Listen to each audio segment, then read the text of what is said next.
Hello students, welcome back to my channel Shubham lecturer. आज की इस वीडियो में हम क्लास 12 इंग्लिश ग्रामर के जितने भी टॉपिक्स हैं उनको एक ही वीडियो में पढ़ेंगे। तो जितने भी स्टूडेंट इस बार 12th में हैं और जिनको बोर्ड एग्जाम 2023 देना है वो आज के इस वीडियो को शुरू से लेकर लास्ट तक देखेंगे, क्योंकि आपके इंग्लिश के पेपर में जो सेक्शन सी होता है जिसका नाम है ग्रामर एंड ट्रांसलेशन, ठीक है, इस सेक्शन में टोटल 10 टॉपिक आते हैं। इन सभी 10 टॉपिक को हम एक ही वीडियो में पढ़ेंगे। तो ये क्लास 12 इंग्लिश ग्रामर का एक महा मैराथन क्लास है। मैं आपको ये भी बताऊंगा कि आपको इंग्लिश ग्रामर में इन 10 टॉपिक को कैसे सॉल्व करना है, क्योंकि आपका बोर्ड एग्जाम बहुत ज्यादा नजदीक है। ऐसे में आपको उन सभी क्वेश्चंस को पढ़ना होगा जो सबसे ज्यादा इंपॉर्टेंट है, ठीक है। तो ये बहुत ही इंपॉर्टेंट वीडियो है, क्योंकि इस वीडियो में हम पूरे 10 टॉपिक को एक ही वीडियो में पढ़ेंगे, ठीक है। वो 10 टॉपिक कौन कौन से होंगे देखिए। जो सेक्शन सी है आपका, इसका नाम है ग्रामर एंड ट्रांसलेशन, ठीक है। इसमें टोटल 10 टॉपिक आते हैं। सबसे पहला है डायरेक्ट एंड इनडायरेक्ट नरेशन, दूसरा है सिंथेसिस ऑफ सेंटेंसेज, तीसरा है ट्रांसफॉर्मेशन ऑफ सेंटेंसेज, चौथा है सिंटैक्स, पांचवा है आइडियम्स एंड फ्रेजेज, छठवां है एंटोनिम्स, सातवां है सिनोनिम्स, आठवां टॉपिक है वन वर्ड सब्स्टिट्यूशन, 9 नंबर है होमोफोन्स और लास्ट में है हिंदी टू इंग्लिश ट्रांसलेशन, ठीक है। तो हम इन सभी टॉपिक को इस वीडियो में पढ़ने वाले हैं। जितने भी मैंने आपको टॉपिक ऊपर बताए 1 से लेकर 9 तक, इनके हम 3 क्वेश्चंस पढ़ेंगे, यानी कि टोटल 9 टॉपिक हैं। एक टॉपिक के हम 3 क्वेश्चन पढ़ेंगे। टोटल कितने क्वेश्चन हो गए? 27 क्वेश्चन इस वीडियो में हम पढ़ेंगे। और साथ ही साथ हम हिंदी टू इंग्लिश ट्रांसलेशन करना भी सीखेंगे, यानी कि जो आपको इंग्लिश ग्रामर में हिंदी का पैसेज दिया जाता है उसको आपको इंग्लिश में ट्रांसलेट करना होता है। तो इसको कैसे करें, कोई ट्रिक है? तो इसका एक ट्रिक है जिसकी सहायता से आप हिंदी को इंग्लिश में बहुत ही आसानी के साथ ट्रांसलेट कर सकते हैं, ठीक है। तो जो आपका इंग्लिश ग्रामर सेक्शन है वो टोटल 25 मार्क्स का आता है, यानी कि 25 नंबर का आपका ग्रामर सेक्शन होता है, सेक्शन सी। तो 25 नंबर अगर आप लोग क्लियर करना चाहते हैं तो ध्यान से इस वीडियो को देखिएगा, इस वीडियो को लाइक कर दीजिएगा, चैनल पर नए चैनल को सब्सक्राइब कर लीजिएगा ताकि वीडियो आपको टाइम से मिलते रहे, ठीक है। तो हम एक एक टॉपिक को स्टेप बाय स्टेप पढ़ेंगे। सबसे पहले हम देखेंगे किस टॉपिक को। सबसे पहला टॉपिक हमारा डायरेक्ट एंड इनडायरेक्ट नरेशन, ठीक है। देखिए इसमें क्या होता है डायरेक्ट एंड इनडायरेक्ट नरेशन में, इसमें आपको डायरेक्ट स्पीच दिया रहेगा, इसको इनडायरेक्ट स्पीच में कन्वर्ट करना होगा। ध्यान से समझिएगा, एक एक क्वेश्चन बहुत ज्यादा इंपॉर्टेंट है क्योंकि आपके पास ज्यादा समय अब नहीं है, ठीक है। तो देखिए फर्स्ट क्वेश्चन है, Mohan says I play in the field, यानी कि मोहन कहता है मैं फील्ड में खेलता हूं, ठीक है। यहां पर टेंस ध्यान दीजिएगा। देखिए यहां पर जो आपका रिपोर्टिंग वर्ब है इसमें देखिए सेज है, यानी कि ये आपका प्रेजेंट में है। तो जब भी रिपोर्टिंग वर्ब में आपका जो रिपोर्टिंग वर्ब है अगर वो प्रेजेंट या फ्यूचर में होगा तो क्या होगा, हम रिपोर्टेड स्पीच का जो सेंटेंस है, जो टेंस है, इसमें कोई परिवर्तन नहीं करेंगे, ठीक है। तो देखिए यहां पर हम डायरेक्टली लिख देंगे मोहन सेज, ठीक है, सेज को ऐसे ही रहने देंगे। अब अगर ये प्रेजेंट या फ्यूचर में है आपका रिपोर्टिंग वर्ब तो रिपोर्टेड स्पीच के टेंस में कोई परिवर्तन नहीं करेंगे। देखिए कौन सा टेंस है, ये आपका है प्रेजेंट इंडेफिनिट टेंस, ठीक है। अगर मान लीजिए रूल के हिसाब से चलें तो इसको हमें पास्ट इंडेफिनिट टेंस में बदलना चाहिए। क्यों? क्योंकि प्रेजेंट इंडेफिनिट टेंस हमेशा पास्ट इंडेफिनिट टेंस में बदलता है। लेकिन अगर यहां पर आपका रिपोर्टिंग वर्ब प्रेजेंट या फ्यूचर में है तो इसके टेंस में हम कोई परिवर्तन नहीं करेंगे, ठीक है। बीच में हम ऐसे दैट लगा देंगे क्योंकि ये सिंपल सेंटेंस है। देखिए आई है फर्स्ट पर्सन का प्रोनाउन, ये बदलेगा सब्जेक्ट से। सब्जेक्ट है मोहन, मोहन के लिए हम यूज करेंगे ही। मैंने बताया था आपको फर्स्ट पर्सन का प्रोनाउन सब्जेक्ट से बदलता है, ऐसे बताया था। फर्स्ट पर्सन का प्रोनाउन सब्जेक्ट से, सेकंड का ऑब्जेक्ट से, थर्ड में नो चेंज, ठीक है। ये सन वाला ट्रिक याद रखिएगा, सन का मतलब पुत्र, ठीक है। तो Mohan says that he a play, अब चूंकि टेंस में कोई परिवर्तन होगा नहीं तो देखिए जो आपका प्रेजेंट इंडेफिनिट टेंस होता है इसमें हम वर्ब में एस या ईएस लगाते हैं। देखिए आई था तो हमें एस या ईएस लगाने की जरूरत नहीं थी, लेकिन ही सी इट तथा जो एक वचन कर्ता होते हैं, एक वचन सब्जेक्ट होगा, उसके लिए हम एस या ईएस वर्ब में लगाएंगे, ठीक है। तो he plays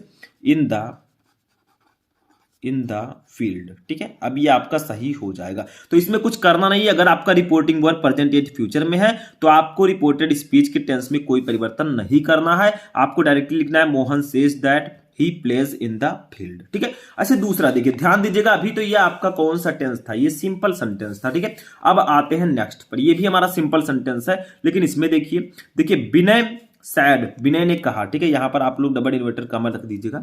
Vinay sad, Vinay ने कहा I went to Agra on Monday, यानी कि मैं सोमवार को आगरा गया, ठीक है। अब यहां पर सबसे पहले आपको पहचानना है कि जो आपका रिपोर्टेड स्पीच है ये किस टेंस में है? देखिए, विनय सेड, विनय ने कहा I went to Agra on Monday, मैं सोमवार को आगरा गया। ठीक है, तो वर्ब का सेकंड फॉर्म लगा, यानी कि यहां पर ये पास्ट इंडेफिनिट टेंस है। तो जब इसको हम इनडायरेक्ट में कन्वर्ट करेंगे तो ये पास्ट परफेक्ट टेंस में कन्वर्ट हो जाएगा। क्योंकि यहां पर देखिए ये आपका पास्ट में है, प्रेजेंट में और फ्यूचर में नहीं है, तो यहां पर इसके वर्ब में हम परिवर्तन करेंगे। ठीक है, तो जब भी आपका reported speech past indefinite tense में होगा तो जब उसको इनडायरेक्ट में बदलेंगे तो पास्ट परफेक्ट टेंस में बदल देंगे। ठीक है, तो यहां पर लिखेंगे विनय, विनय। ठीक है, अब सैड का हम सैड ही रहने देंगे, सैड। ठीक है, बीच में लगाएंगे दैट। अब देखिए आई बदलेगा विनय से, विनय के लिए हम यूज करेंगे ही। ठीक है, अब देखिए यहां पर आपका पास्ट इंडेफिनिट टेंस है, इसको पास्ट परफेक्ट टेंस में कन्वर्ट करेंगे तो पास्ट परफेक्ट में हम हैड लिखते हैं और वर्ब का थर्ड फॉर्म लिखते हैं। तो गो का सेकंड फॉर्म वेंट था और थर्ड फॉर्म होगा गॉन। ठीक है, तो he had gone to Agra, to Agra on Monday, on Monday. ठीक है, तो इसमें कुछ नहीं करना है, बहुत ही सिंपल सा है। देखिए आपका जो ये रिपोर्टेड स्पीच था ये पास्ट इंडेफिनिट में था, तो जब इसको इनडायरेक्ट में कन्वर्ट करेंगे तो ये पास्ट परफेक्ट टेंस में कन्वर्ट हो जाएगा, बस हो गया। ठीक है, तो इसमें कुछ करना नहीं होता। एक और है, इसको भी देख लेते हैं। 3 मैंने लिया है, 3 मैं आपको बताऊंगा। इसमें मैंने सभी को सिंपल ही लिया है। ठीक है, देखिए Geeta said to her mother, Geeta ने अपने माता जी से कहा बी बियर गोइंग लिख दीजिएगा। ठीक है, क्या लिखना है आपको? बी बियर गोइंग, यहां पर मैं लिख देता हूं ऊपर। ठीक है, गोइंग, क्वेश्चन में भूल गया मैं, तो यहां पर ऐसे लिख दीजिएगा। ठीक है, तो Geeta said to her mother, Geeta ने अपने माता जी से कहा we were going to market, हम बाजार जा रहे थे। ठीक है, तो यहां पर देखिए कौन सा टेंस है? जा रहे थे, रहा था, रही थी, रहे थे। ये आपका टेंस जब आया रहा था, रही थी, रहे थे, तो ये पास्ट कंटीन्यूअस टेंस है। और जब इसको इनडायरेक्ट में बदलेंगे तो पास्ट कंटीन्यूअस टेंस को हमेशा पास्ट परफेक्ट कंटीन्यूअस में कन्वर्ट करते हैं। ठीक है, तो यहां पर लिखेंगे गीता, गीता ऐसे रखेंगे। अब देखिए सैड टू के स्थान पर यहां पर टोल्ड लिखेंगे। ठीक है, टोल्ड, सैड टू के स्थान पर पता है आपको टोल्ड लिखते हैं, तो told her mother, her mother. ठीक है, अब बीच में लगाएंगे दैट। अब देखिए बी अगर आपके रिपोर्टेड स्पीच में है तो बी को हमेशा दे में कन्वर्ट कर देते हैं। बी का मतलब हम का मतलब कई लोग हैं। ठीक है, तो जब इसको बदलेंगे तो दे लिख देंगे। ठीक है, तो दे। अब देखिए यहां पर ध्यान दीजिए, क्योंकि ये आपका पास्ट परफेक्ट कंटीन्यूअस टेंस में बदलेगा। पास्ट परफेक्ट कंटीन्यूअस टेंस में हम हैड लगाते हैं, बीन लगाते हैं। ठीक है, और वर्ब में आईएनजी लगाते हैं। तो वर्ब है गोइंग, तो गोइंग ऐसे रहेगा। ठीक है, had been going to market. अब ये सही हो जाएगा। इस प्रकार से आपको इसे इनडायरेक्ट में कन्वर्ट करना होगा। ठीक है, तो Geeta told her mother that they had been going to market. ठीक है, तो यहां पर पास्ट कंटीन्यूअस टेंस जो है वो पास्ट परफेक्ट कंटीन्यूअस टेंस में कन्वर्ट हो जाएगा। और पास्ट परफेक्ट कंटीन्यूअस में हम हैड बीन प्लस वर्ब में आईएनजी यूज करते हैं। ठीक है, आपने पढ़ा होगा। तो ये 3 क्वेश्चन थे डायरेक्ट एंड इनडायरेक्ट नरेशन के। आई होप कि आपको समझ में आ चुका होगा। देखिए जो स्टूडेंट अच्छे से तैयारी कर रहे हैं उनको तो समझ में आ जाएगा, क्योंकि बहुत ही सिंपल से क्वेश्चंस थे। ठीक है, और भी बहुत सारे क्वेश्चन मैं आपको बताऊंगा आगे। तो फर्स्ट टॉपिक के 3 क्वेश्चन हो चुके हैं। चलिए नेक्स्ट टॉपिक देखते हैं। अब देखिए नेक्स्ट टॉपिक हमारा है सिंथेसिस ऑफ सेंटेंसेस। सिंथेसिस का मतलब क्या होता है? 2 या 2 से अधिक सेंटेंसेस को जोड़कर एक सेंटेंस बनाना, लेकिन मीनिंग नहीं बदलना चाहिए। यानी कि आप लोगों को क्या करना है, जैसे यहाँ पर 2 सेंटेंस दिए गए हैं। देखिए ही वर्क्स वेरी हार्ड, वह बहुत कठिन परिश्रम करता है या वह बहुत मेहनत करता है। ही will definitely succeed in his life, वह अपने जीवन में अवश्य सफल होगा। ठीक है, डेफिनेटली यानी कि निश्चित रूप से या अवश्य सफल होगा। ठीक है, इन दोनों सेंटेंस को देखिए, 2 सेंटेंस है, एक आपका ये और एक ये। ठीक है, दोनों को जोड़कर एक सेंटेंस बनाना है। वो भी कौन सा sentence?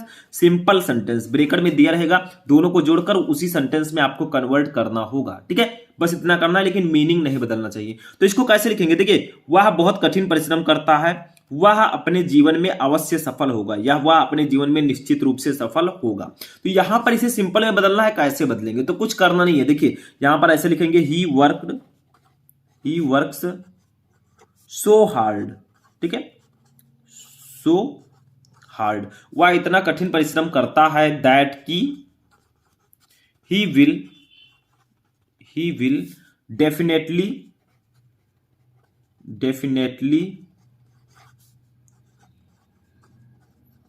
Succeed in his life.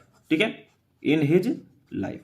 तो he work so hard that he will definitely succeed in his life, यानी कि वह इतना कठिन परिश्रम करता है कि वह अपने जीवन में अवश्य सफल होगा, यानी कि वह अपने जीवन में निश्चित रूप से सफल होगा। ठीक है, तो यहां पर मैंने क्या किया, यहां पर सो का यूज कर दिया, यहां पर दैट का। ठीक है, बस ये आपका सिंपल सेंटेंस में कन्वर्ट हो चुका है। ऊपर भी वही था, वह बहुत कठिन परिश्रम करता है, वह अपने जीवन में अवश्य सफल होगा। नीचे क्या है, he work so hard that he will definitely succeed in his life. ठीक है, यानी कि वह बहुत कठिन परिश्रम करता है, वह इतना कठिन परिश्रम करता है कि वह अपने जीवन में अवश्य सफल होगा। ठीक है, तो दोनों में कोई डिफरेंस नहीं है, जो ऊपर कहा जा रहा है वही नीचे भी कहा जा रहा है, सिर्फ मैंने इसको सिंपल सेंटेंस में कन्वर्ट कर दिया और एक ही यहां पर फुल स्टॉप लगा है, यानी कि ये एक सेंटेंस में कन्वर्ट हो चुका है। ऐसे दूसरा देखिए, दूसरा हमारा क्या है, एक लड़की के बारे में बात किया जा रहा है। देखिए, she studies in a convent school, वह एक कॉन्वेंट स्कूल में पढ़ती है। She always come first in her class, वह हमेशा अपने क्लास में प्रथम आती है। ठीक है, यानी कि वह कॉन्वेंट स्कूल में पढ़ती है, वह हमेशा अपने क्लास में प्रथम आती है। इसको बदलना है कॉम्प्लेक्स सेंटेंस में। ठीक है,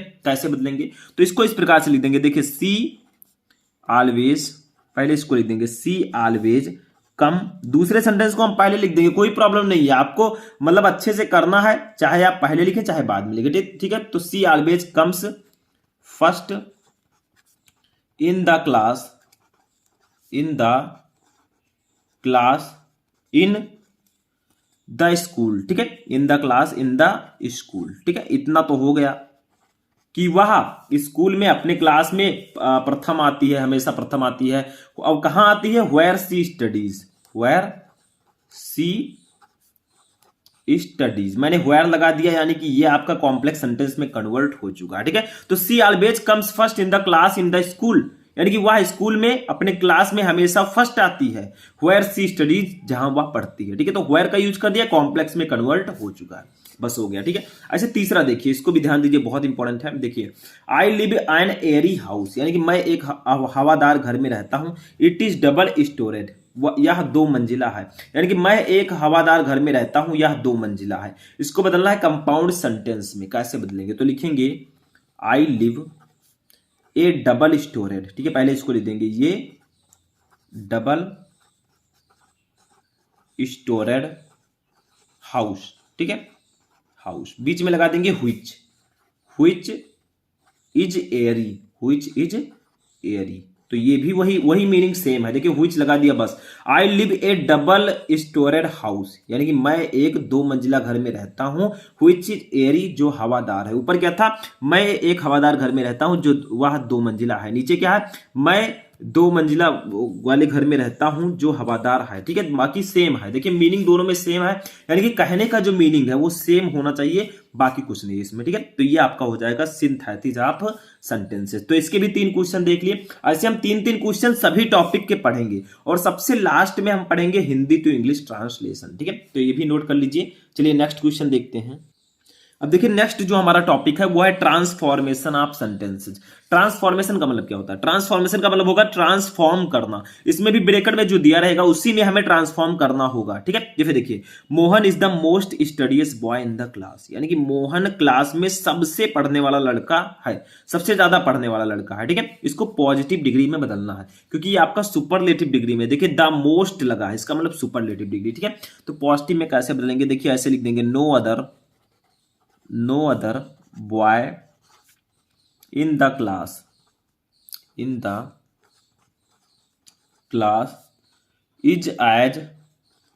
as studious as Mohan.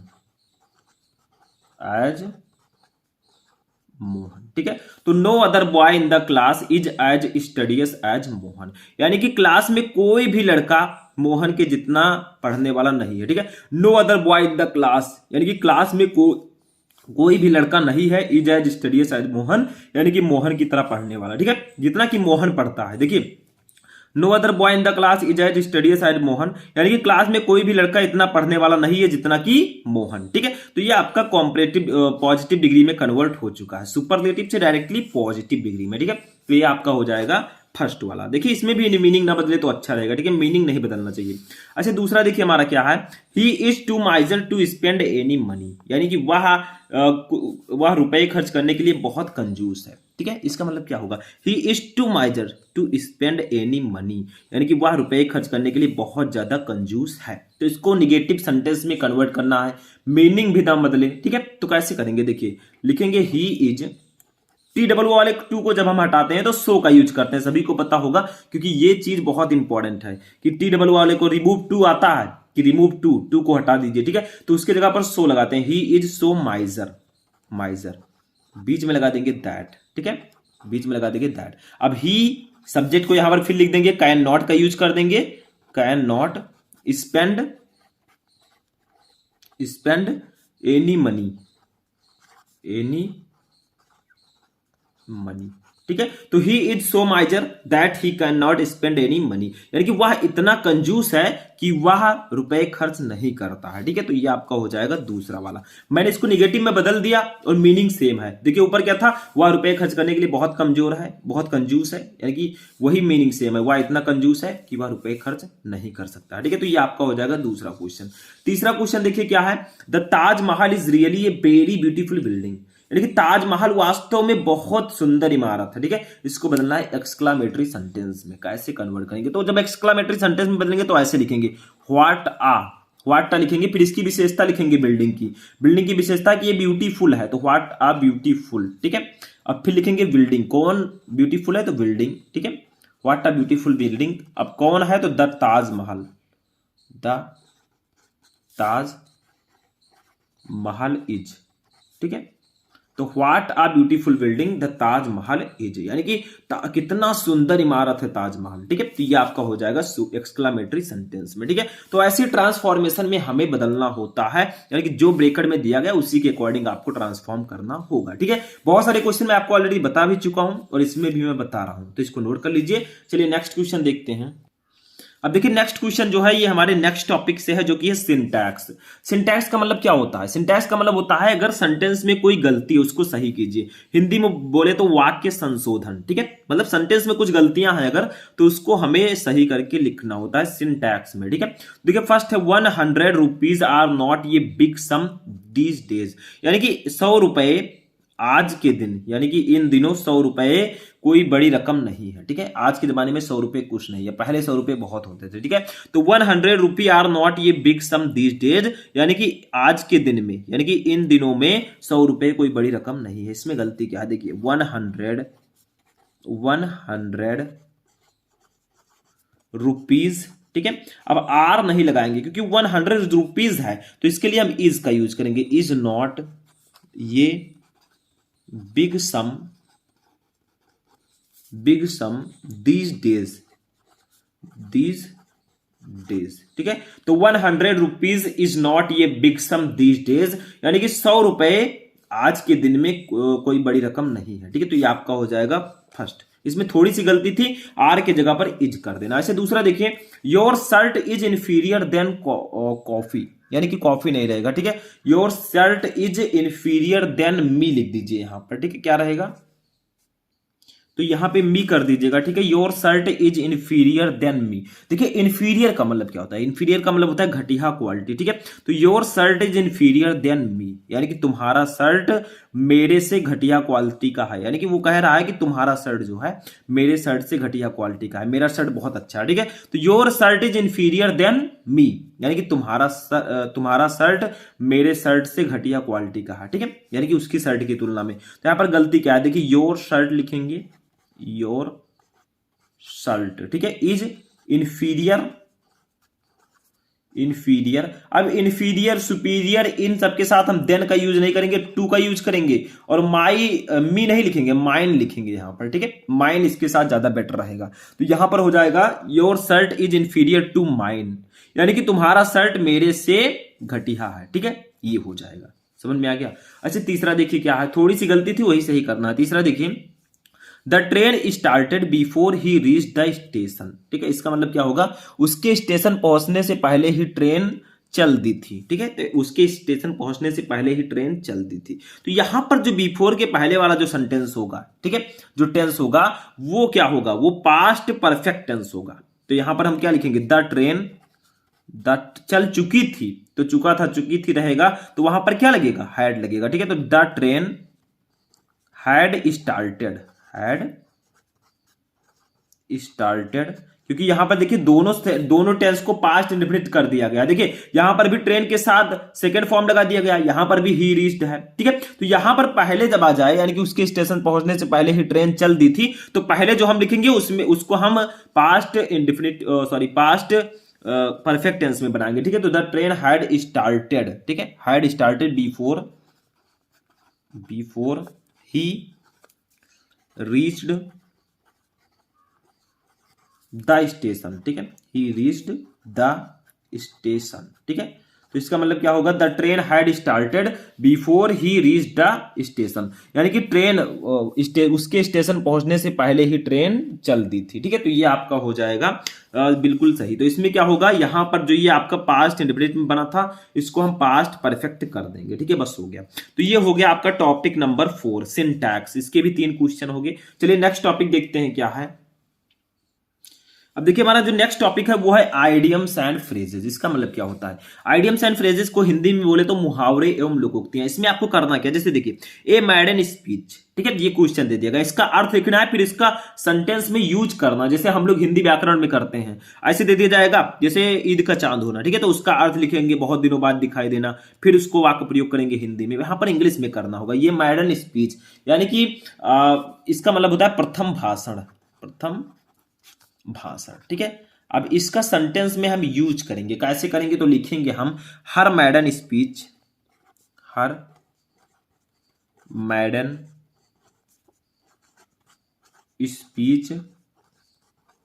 Was truly impressive, ठीक है, इम्प्रेसिव।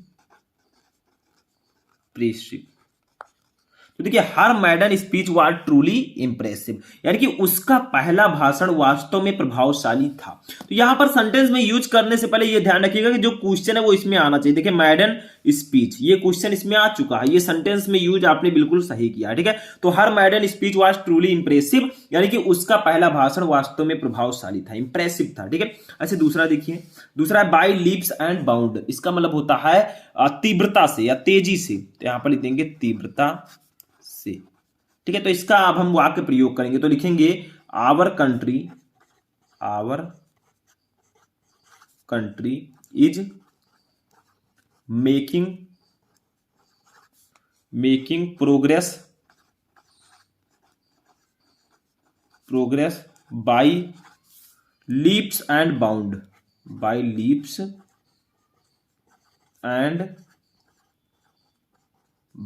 ठीक है। तो our country is making progress by leaps and bound, यानी कि जो हमारा देश है वो बहुत ही तीव्रता से उन्नति कर रहा है, ठीक है, बहुत ही तीव्रता से वो विकास कर रहा है। Our country is making progress, हमारा देश बहुत विकास कर रहा है बाय लीप्स एंड बाउंड, यानी कि बहुत तेजी से या फिर तीव्रता से, ठीक है। तो यहां पर देखिए बाय लीप्स एंड बाउंड इस वाक्य में आ चुका है, इस सेंटेंस में आ चुका है, तो ये आपने सही यूज कर दिया, ठीक है, ये सही है बिल्कुल।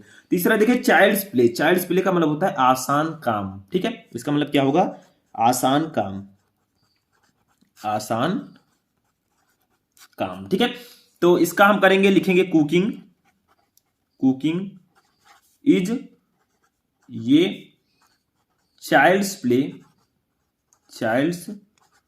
Play for my mother.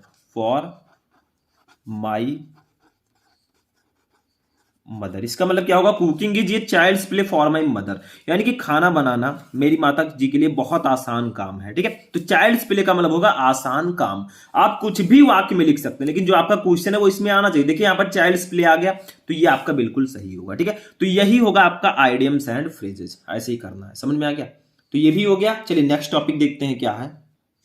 अब देखिए नेक्स्ट टॉपिक हमारा है एंटोनिम्स। एंटोनिम्स का मतलब क्या होता है, देखिए इसका मतलब होता है, एंटोनिम्स का मतलब होता है विपरीतार्थक शब्द या विलोम शब्द, हम लोग पढ़े होंगे पहले, ठीक है। तो इसको कैसे करेंगे, विलोम शब्द विपरीतार्थक शब्द का मतलब जो एक दूसरे के विपरीत अर्थ रखते हो। जैसे देखिए मेजर का मतलब होता है बड़ा या बालिक, ठीक है, आपने सुना होगा मेजर। तो इसका जो एंटोनिम होगा वो माइनर हो जाएगा। माइनर का मतलब होता है छोटा या नाबालिग। देखिए मेजर का मतलब बड़ा, तो माइनर का मतलब छोटा, ठीक है। मेजर का मतलब बालिग, तो माइनर का मतलब नाबालिग। तो ये एक दूसरे के विपरीत अर्थ रखते हैं, तो ये होगा एंटोनिम्स, ठीक है। दूसरा देखिए ओड का मतलब होता है विषम, सुना होगा आपने विषम संख्या, तो इसका हो जाएगा इवन का मतलब होता है सम, तो विषम का सम हो जाएगा। ठीक है, नेक्स्ट है थर्ड वर्च्यू। वर्च्यू का मतलब होता है गुण, यानी कि गुण हो आपके अंदर, तो इसका हो जाएगा वाइस या ड्रॉबैक। ड्रॉबैक इसका मतलब होता है कमी। ठीक है, तो वर्च्यू का मतलब गुण, वाइस या ड्रॉबैक का मतलब होता है कमी। ठीक है, तो ये एक दूसरे के एंटोनिम्स हो जाएंगे। नेक्स्ट देखिए, अब आते हैं सिनोनिम्स पर। सिनोनिम्स में क्या है, इसमें कुछ नहीं है। ठीक है, इसमें क्या करना है, जैसे देखिए इसका मतलब होता है समानार्थी शब्द। जैसे ऊपर हमने देखा कि विपरीतार्थक शब्द वो विपरीत अर्थ रखते थे। ठीक है, यहां पर सिनोनिम्स का मतलब होगा समानार्थी शब्द जो समान अर्थ रखते हो, जिनका जो मीनिंग हो बिल्कुल सेम हो, तो उसको हम लोग बोलेंगे समानार्थी शब्द। जैसे देखिए इनफाइनाइट। इनफाइनाइट का मतलब होता है अनंत या असीमित। ठीक है, तो इसका हो जाएगा लिमिटलेस। लिमिटलेस यानी कि जिसकी कोई सीमा ना हो, तो उसे भी असीमित बोलेंगे। या एंडलेस, जिसकी समाप्ति ना हो, उसे भी हम वही बोलेंगे। ठीक है, तो इनफाइनाइट का मतलब असीमित, तो लिमिटलेस और एंडलेस का मतलब भी होता है असीमित। ठीक है, जिसकी कोई सीमा ही ना हो। दूसरा देखिए क्वाइट। क्वाइट का मतलब होता है शांत, तो आप लोगों को पता है साइलेंट का मतलब भी शांत होता है। ठीक है, तो देखिए वर्ड तो अलग अलग है लेकिन मीनिंग सेम है, यही होगा आपका सिनोनिम्स। तो इसका हो जाएगा पीसफुल। पीसफुल। ठीक है, अच्छा देखिए तीसरा वीगर। वीगर का मतलब होता है ताकत। ठीक है, आपके पास कितनी ताकत है, तो पावर का मतलब भी ताकत होता है, पावर या स्ट्रेंथ। स्ट्रेंथ, ठीक है, स्ट्रेंथ का मतलब भी ताकत होता है। तो वीगर का मतलब ताकत, पावर एंड स्ट्रेंथ का मतलब भी ताकत। तो ये एक दूसरे के सिनोनिम्स होंगे, यानी कि इनका मीनिंग सेम होगा। ठीक है, that's a synonyms. Last topic देखते हैं हमारा, इसके बाद एक और टॉपिक होगा हिंदी टू इंग्लिश ट्रांसलेशन। ठीक है, उसको भी देखेंगे। तो देखिए सेक्शन सी का, तो वन वर्ड सब्स्टिट्यूशन। इसका मतलब क्या होता है, अनेक शब्दों के लिए एक शब्द आपको बताना है, वन वर्ड सब्स्टिट्यूट करना। जैसे देखिए फर्स्ट है इनकैपेबल ऑफ बीइंग अंडरस्टूड, यानी कि समझने में जो असमर्थ हो, समझ से बाहर हो, उसे हम एक वर्ड में बोलेंगे यूनिटेलिजिबल। ठीक है, यूनिटेलिजिबल। यूनिटेलिजिबल का मतलब होता है समझ से बाहर, समझ से बाहर। ठीक है, तो इनकैपेबल ऑफ बीइंग अंडरस्टूड यानी कि जो समझने में असमर्थ हो, समझ से बाहर हो, उसे हम यूनिटेलिजिबल बोलेंगे। ठीक है, इसका मतलब होता है समझ से बाहर। ऐसे दूसरा देखिए one who does not eat meat, यानी कि जो मीट ना खाता हो, मीट का मतलब जो मांस ना खाता हो, उसे हम लोग बोलेंगे वेजिटेरियन। एक वर्ड में वेजिटेरियन। वेजिटेरियन का मतलब क्या होता है बताइए, वेजिटेरियन का मतलब होता है शाकाहारी। ठीक है, शाकाहारी। ठीक है, तो one who does not eat meat, जो मांस नहीं खाता, उसे हम लोग एक वर्ड में वेजिटेरियन बोलते हैं। ठीक है, ये भी हो गया। नेक्स्ट देखिए ये place for keeping various animals, यानी कि वह जगह जहां विभिन्न प्रकार के जानवरों को रखा जाता है। ठीक है, यानी कि विभिन्न प्रकार के जानवरों को रखने की जगह, उसे हम लोग जू बोलते हैं। जू का मतलब नाम सुना होगा, बहुत सारे लोग टहलने भी गए होंगे, तो इसे एक वर्ड में बोलते हैं चिड़ियाघर। ठीक है, जू, तो इसे एक वर्ड में हम बोलते हैं चिड़ियाघर। तो ये place for keeping various animals, यानी कि ऐसी जगह जहां कई प्रकार के जानवरों को रखा जाता है, इकट्ठे रखा जाता है, बहुत सारे लोग, बहुत सारे जानवर रहते हैं वहां पर, उसको जू बोलते हैं, यानी कि चिड़ियाघर बोलते हैं। ठीक है, कितने लोग टहले हैं कमेंट में बताइएगा। तो ये आपका हो जाएगा लास्ट टॉपिक। एक और टॉपिक है होमोफोन्स ग्रामर में, पहले उसको देख लेंगे, तब हिंदी टू इंग्लिश ट्रांसलेशन को पढ़ेंगे। ठीक है, चलिए उसको भी देखते हैं। अब देखिए नेक्स्ट टॉपिक हमारा है होमोफोन्स। 9 नंबर टॉपिक हमारा ये है। ठीक है, होमोफोन्स का मतलब क्या होता है, देखिए इसमें आपको क्या करना होगा। जैसे देखिए यहां पर फर्स्ट क्वेश्चन है चेक चेक। ठीक है, दो दिए गए हैं, दोनों देखने में लगभग सेम लग रहे हैं, लग रहा है कि दोनों सेम ही हैं। ठीक है, बट इनका अर्थ अलग अलग है। तो आपको क्या करना है, इनका मीनिंग लिखना है और इनका सेंटेंस में यूज करना है, ताकि इनका मीनिंग क्लियर हो सके। जैसे देखिए चेक और चेक दोनों पढ़ने में सेम लग रहे हैं, लेकिन इसका मतलब क्या होता है, रोकना। ठीक है, और इस चेक का मतलब होता है, इस चेक का मतलब होता है धनादेश, यानी कि रुपए निकालने का आदेश देना। चेक काट दीजिए, पैसे निकल जाएंगे। ठीक है, तो ये दोनों अलग अलग हैं। अब इसका सेंटेंस में यूज करना है ताकि एग्जामिनर को पता चल जाए कि हाँ आपने कर लिया। तो देखिए पहले का मतलब हम लिख सकते हैं पुलिस चेक्ड द कार। ठीक है, पुलिस चेक द कार, यानी कि पुलिस ने कार की तलाशी ली। ठीक है, नीचे देखिए इस चेक का मतलब होता है धनादेश। धनादेश तो आई रिसीव्ड ये चेक, आई रिसीव्ड ये चेक। ठीक है, तो देखिए आपको क्या करना है, इस सेंटेंस को, जो आपका चेक है ये वर्ड है, इसको यूज कर देना है इसमें। देखिए चेक का सेकंड फॉर्म है, ऐसा नहीं कि आप लोग कंफ्यूज हो जाए। तो police check the car, police ने कार की तलाशी ली। इस चेक का मतलब होता है धनादेश, आई रिसीव्ड ए चेक, मुझे एक धनादेश मिला, यानी कि मुझे एक चेक मिला। ठीक है, तो ये दोनों में डिफरेंस बताता है। तो वहां पर लिखा रहेगा कि ऐसे इसका मीनिंग लिखिए और इसका सेंटेंस में यूज कीजिए ताकि दोनों में डिफरेंस पता चल सके। तो वही आपको करना है। दूसरा देखिए सेल, ये सेल दोनों पढ़ने में सेम लग रहे हैं। इस सेल का मतलब होता है कोशिका। देखिए हमारा जो बॉडी है बहुत सारी कोशिकाओं से मिलकर बना है, तो ये कोशिका। इस सेल का मतलब होता है बेचना, सभी को पता है, कुछ भी बेचिए। ठीक है, तो ये सेल का मतलब होगा। तो इस सेल का हम क्या करेंगे, जैसे लिख देंगे human body. Human body is made up of cells. ठीक है, यानी कि मानव शरीर कोशिकाओं से मिलकर बना है। जो हमारा शरीर है वो बहुत सारी कोशिकाओं से मिलकर बना है। दूसरा सेल का मतलब होता है बेचना। तो यहां पर कुछ भी लिख देंगे, he is going to sell his phone. ठीक है, तो ऐसे लिख देंगे, यानी कि वह अपना फोन बेचने जा रहा है। ठीक है, तो यहां पर आपको क्या करना है, दोनों को सेंटेंस यूज भी कर देना ताकि मीनिंग उनका क्लियर हो सके, बस कुछ नहीं। तीसरा देखिए, 3 क्वेश्चन देखेंगे। तो इलिजिबल, इस इलिजिबल का मतलब होता है योग्य। ठीक है, क्या होता है, योग्य। और ये दूसरा इलिजिबल है इलिजिबल, इसका मतलब होता है पढ़ा ना जा सकने वाला। ठीक है, पढ़ा ना जा सकने वाला, यानी कि जिसको पढ़ा ना जा सके। ठीक है, उसे हम लोग इलिजिबल बोलते हैं।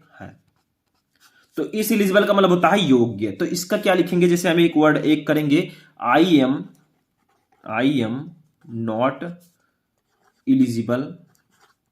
Eligible for this post any more. ठीक है, तो I am not eligible for this post any more, यानी कि मैं अब इस पद के लिए के योग्य नहीं हूं। I am not eligible for this post any more, मैं अब इस पद के योग्य नहीं हूं, यानी कि एलिजिबल नहीं हूं मैं इसके लिए। ठीक है, दूसरा है इलिजिबल का मतलब है पढ़ा ना जा सकने वाला। तो यहां पर लिखेंगे he wrote the essay in an illegible handwriting।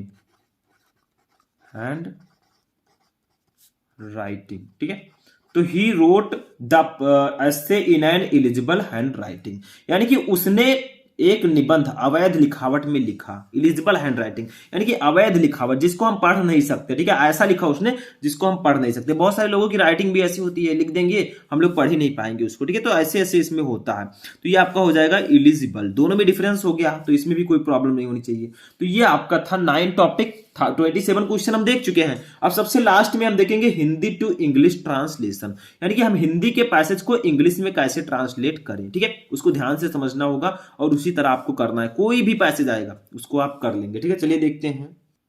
अब देखिए ऐसे आपको दे दिया जाएगा एक हिंदी का पैसेज जिसको इंग्लिश में ट्रांसलेट करना होगा। Hindi to English translation. ठीक है, देखिए मुंशी प्रेमचंद एक महान साहित्यकार थे। उनका जन्म लमही नामक ग्राम में हुआ था।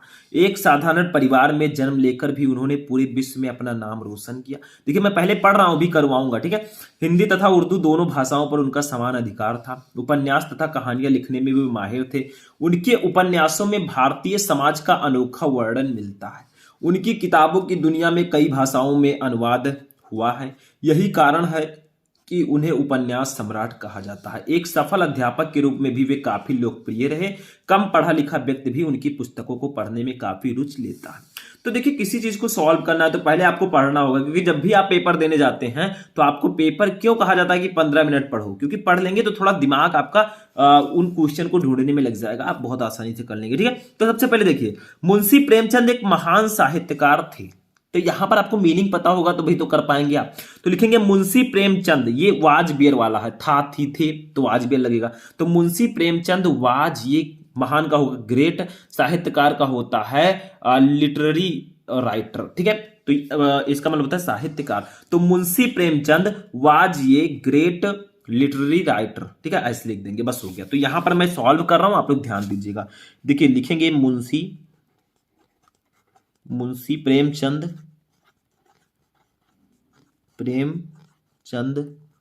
वाज ये ग्रेट लिटरेरी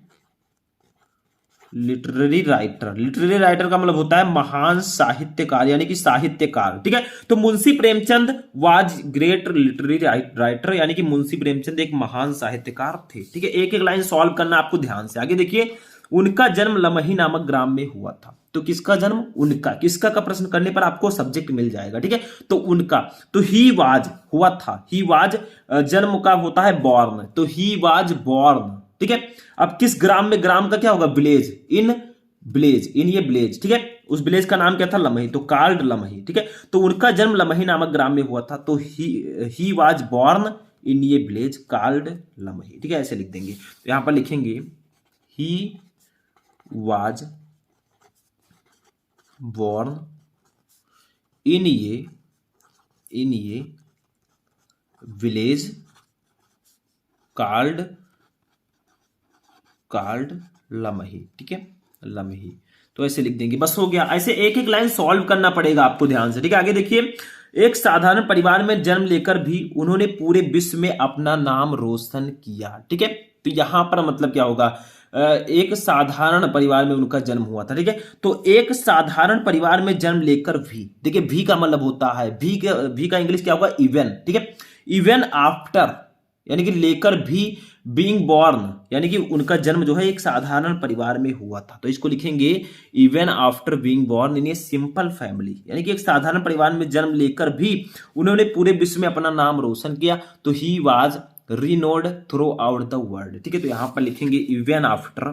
देखिए अभी यहां पर अच्छे से आपको नहीं समझ में आएगा, लेकिन धीरे धीरे समझ जाएंगे, ठीक है। तो even after being born in ये सिंपल फैमिली, इन ये सिंपल फैमिली, इसका मतलब क्या हो जाएगा? देखिए मैं बता रहा हूं फिर से एक बार, ठीक है। तो इवन आफ्टर बीइंग बॉर्न, ठीक है, यानी कि एक सिंपल, इन ये सिंपल फैमिली, यानी कि एक साधारण परिवार में जन्म लेने के बावजूद भी, ठीक है, या एक साधारण परिवार में जन्म लेकर भी, इवन का मतलब भी, आफ्टर बीइंग बॉर्न यानी कि जन्म लेकर, इन ये सिंपल फैमिली, एक साधारण परिवार में, ठीक है। आगे क्या है? उन्होंने पूरे विश्व में अपना नाम रोशन किया। तो ही वाज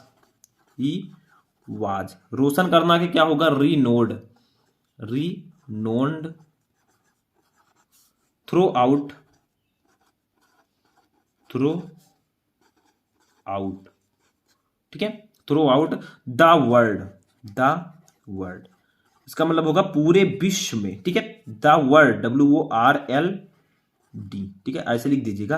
तो he was renowned through out the world, यानी कि even after being born in a simple life, एक साधारण परिवार में जन्म लेकर भी he was renowned through out the world, उन्होंने पूरे संसार में अपना नाम रोशन किया, ठीक है। ऐसे लिखना। आगे देखिए, हिंदी तथा उर्दू दोनों भाषाओं पर उनका समान अधिकार था। तो किसका समान अधिकार था? पहले आपको सब्जेक्ट ढूंढना है, ठीक है।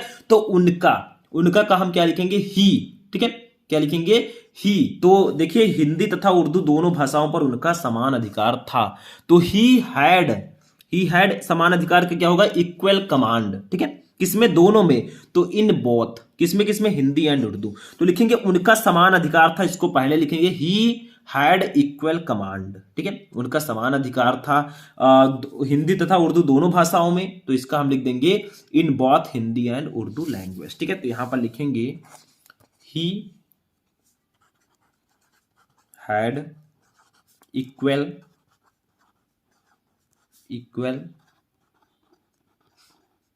command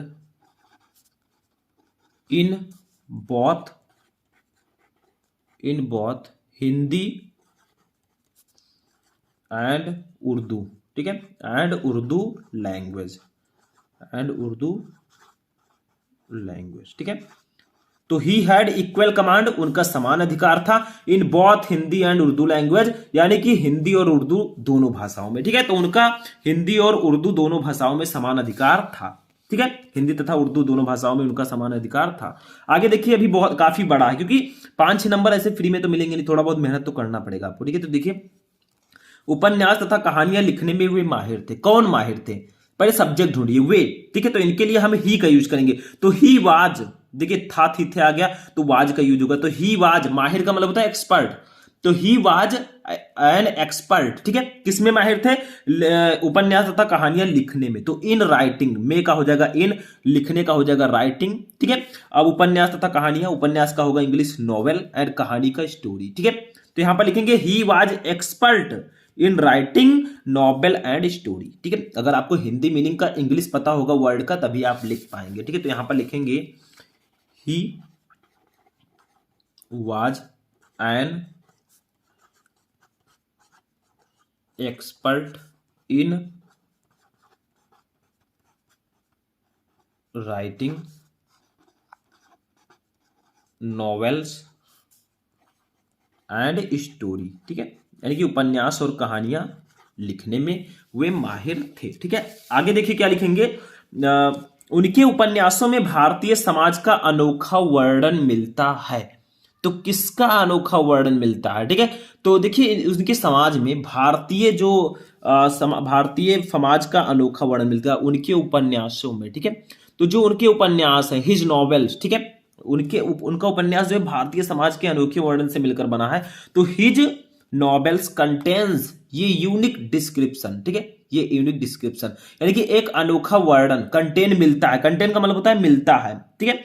तो इन हिज नॉवेल कंटेन्स ये unique description on off Indian society यानी कि भारतीय समाज का, ठीक है। तो उनके उपन्यासों में भारतीय समाज का अनोखा वर्णन मिलता है। तो हिज नॉवेल्स, मिलना का हो जाएगा कंटेन, तो हिज नॉवेल कंटेन्स, देखिए यहां पर कौन सा टेंस है, ये प्रेजेंट इंडेफिनिट टेंस है। तो कंटेन लिखेंगे यहां पर, क्योंकि देखिए नॉवेल का मतलब कई नॉवेल्स हैं, तो कई हैं, तो वर्ब में हम यस नहीं लगाएंगे, ठीक है। तो हिज नॉवेल्स कंटेन ये यूनिक डिस्क्रिप्शन यानी कि अनोखा वर्णन, यूनिक डिस्क्रिप्शन आप भारतीय समाज का होगा इंडियन सोसाइटी, ठीक है। तो यहां पर हम लिखेंगे, तो यहां पर लिखेंगे हिज नॉवेल्स कंटेन ये unique description of Indian society, ठीक है। यानी कि हिज नॉवेल कंटेन्स उनके उपन्यासों में मिलता है ये यूनिक डिस्क्रिप्शन, एक अनोखा डिस्क्रिप्शन का मतलब वर्णन, ठीक है, ऑफ इंडियन सोसाइटी यानी कि भारतीय समाज का। तो उनके उपन्यासों में भारतीय समाज का एक अनोखा वर्णन मिलता है, ठीक है। आगे देखिए नेक्स्ट क्या होगा, बहुत इंपॉर्टेंट है, उनकी किताबों की दुनिया में कई भाषाओं में अनुवाद हुआ है, ठीक है। तो किसका अनुवाद हुआ है, जो उनकी किताबें हैं, तो हिज बुक्स, ठीक है, अनुवाद हुआ है। हिज बुक्स आर ट्रांसलेटेड, अनुवाद का क्या मतलब क्या होता है, ट्रांसलेट, ठीक है। जैसे आप हिंदी को इंग्लिश में ट्रांसलेट करते हैं यानी कि हिंदी का इंग्लिश में अनुवाद कर रहे हैं। तो हिज बुक्स जो उनकी किताबें हैं बी आर ट्रांसलेटेड, वो उनका अनुवाद हुआ है इनटू मैनी लैंग्वेज यानी कि कई भाषाओं में दुनिया में यानी कि इन द वर्ल्ड, ठीक है। तो यहां पर हम ऐसे लिख देंगे कि हिज बुक्स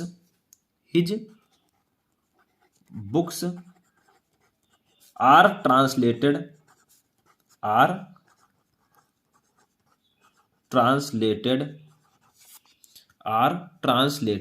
into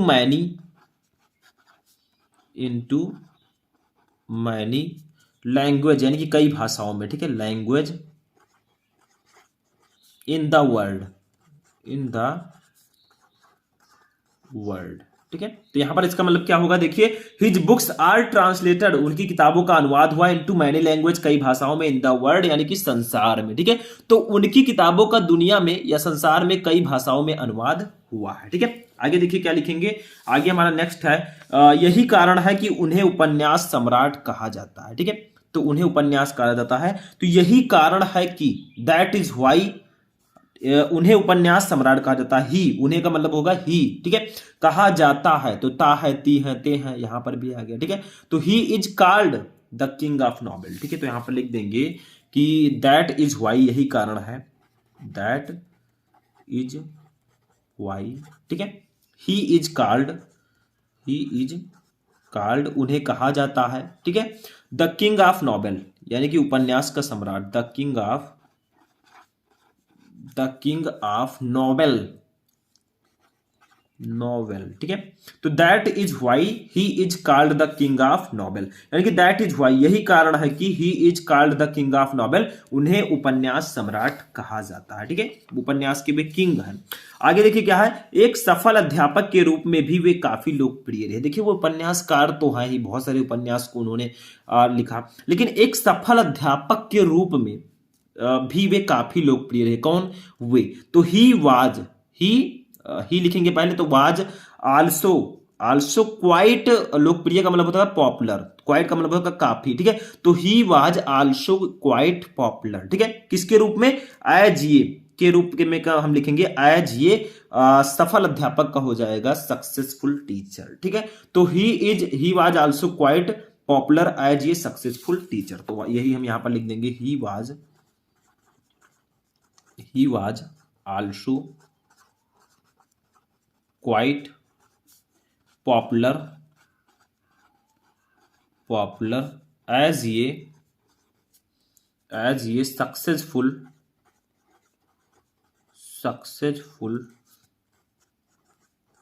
टीचर, ठीक है। तो ये आपका हो जाएगा नेक्स्ट लाइन, ठीक है। तो ये भी बहुत ज्यादा इंपॉर्टेंट है।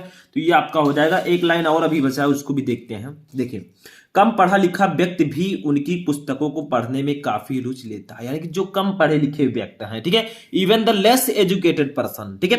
कम पढ़ा लिखा हुआ व्यक्ति भी का हो जाएगा इवन, ठीक है। कम पढ़ा लिखा का मतलब होगा द लेस एजुकेटेड पर्सन, ठीक है। पढ़ने व्यक्ति भी उनकी पुस्तकों को पढ़ने में काफी रुचि लेता है। तो लेना का क्या हो जाएगा? टेक्स, ठीक है। तो टेक्स काफी रुचि, मच इंटरेस्ट इन, ठीक है, उनकी किताबों को पढ़ने में, इन रीडिंग हिज बुक्स, ठीक है।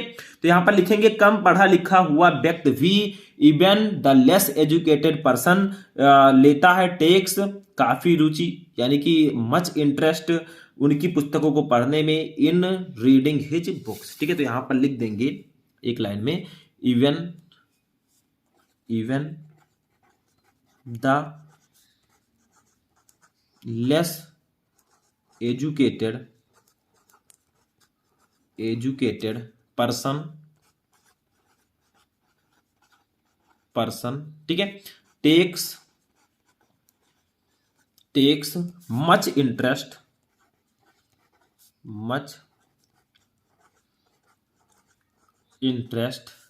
ठीक है, इन